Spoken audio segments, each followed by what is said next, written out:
Iya, mematuhi rambu-rambu. Etika itu adalah sikap, aturan yang harus ditaati. Kalau pembelajaran kemarin kan sudah belajar tentang coding, membuat robot sederhana, hari ini kita akan belajar tentang etika penggunaan kecerdasan artifisial atau AI.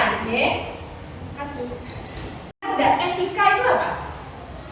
Etika, ya boleh sikap. AI, perhatikan di sini akan ada video, silakan disimak baik-baik ya.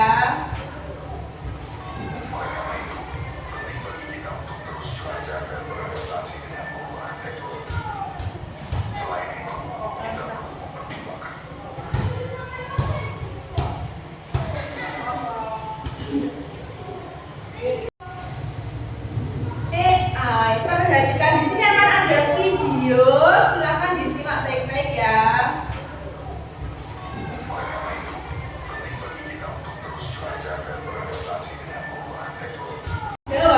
Misalnya ada mesin otonom ya, mobil otonom yang dibuat secara otomatis. Nah, yang terjadi siapa yang salah? Siapa yang harus memperbaiki masalahnya? Terus yang kedua transparansi atau keterbukaan.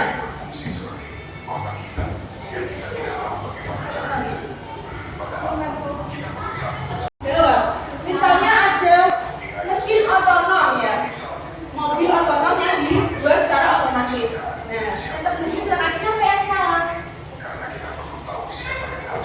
Siapa yang harus memperbaiki masalahnya? Nah, itu tadi adalah etika penggunaan AI, ada tanggung jawab, transparansi, keadilan. Ini kenapa etika penting? Untuk agar kita menggunakan AI secara bijak. Selanjutnya ini adalah contoh. Nah, itu tadi adalah etika penggunaan AI, ada tanggung jawab, transparansi, keadilan. Ini kenapa etika penting? Untuk agar kita menggunakan AI secara bijak. Selanjutnya ini adalah contoh. Adalah penerapan etika AI atau KA dalam kehidupan sehari-hari. Mari kita simak.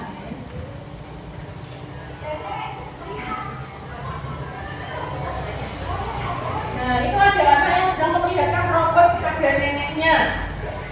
Ayahnya menasihatinya jangan mudah memberikan data pribadi kepada AI atau kepada orang lain. Adalah penerapan etika AI atau KA dalam kehidupan sehari-hari. Mari kita simak. Kalian mau mencari Google Translate bahasa Jawa. Kamu cari di situ ceblok. Ceblok itu bisa jadi di daerah lain artinya tidak jatuh. Nah, kita harus mencari apakah yang diberikan AI itu informasinya benar atau salah.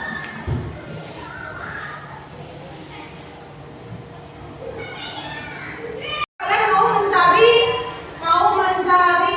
Google Translate bahasa Jawa. Kamu cari di situ ceblok. Ceblok itu bisa jadi di daerah lain artinya tidak jatuh.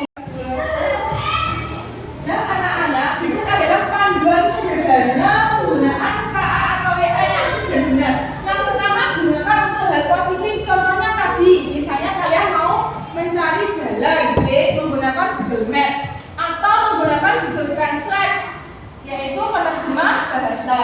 Yang kedua, hargai privasi. Ketika misalnya menggunakan video dari orang lain, kan harus menghargai privasinya. Jangan video dari orang lain tapi diakui hak ciptanya oleh kalian. Yang ketiga, kritis terhadap informasi. Seperti yang Bu jelaskan tadi, ketika informasi yang diberikan AI harus kita saring apakah informasi itu betul atau salah. Anak-anak, tadi kita sudah belajar tentang prinsip atau etika penggunaan AI atau KA. Sekarang Bu Guru akan membagi kalian menjadi dua kelompok. Satu kelompok terdiri dari 3 anak. Di sini ada beberapa kasus penggunaan KA atau AI. Kalian tentukan mana kasus yang benar, mana yang kasus yang salah. Paham?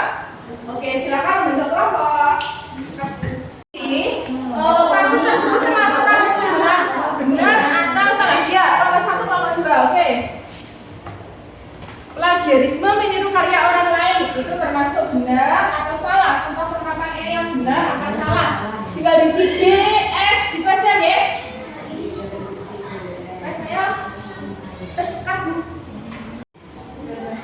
Anak-anak, berikut kelompok 1 akan mempresentasikan hasil diskusi dari studi kasus yang sudah kalian kerjakan tadi. Silakan.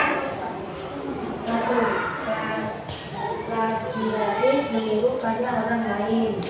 2. Pembuatan seharusnya plagiaris meniru karya orang lain. Meniru karya orang lain itu salah. Pembuatan video palsu salah. Oke anak-anak, berikutnya presentasi dari kelompok 2 tentang studi kasus yang sudah kalian kerjakan tadi. Silakan kelompok 2. Plagiaris meniru karya orang lain. Pembuatan ya. Menggunakan AI untuk mengambil objek salah. Pembuatan robot dengan AI benar. Mengerjakan tugas 100%. Demikian tadi presentasi dari kelompok 2. Berikan tepuk tangan untuk kelompok 2. Setelah kita mengerjakan studi kasus tadi dan mempresentasikan, sekarang adalah mengerjakan asesmen individu. Oke, di sini ada soal evaluasi, silakan dikerjakan, disilang jawaban yang benar. Oke anak-anak, demikian tadi pembelajaran hari ini.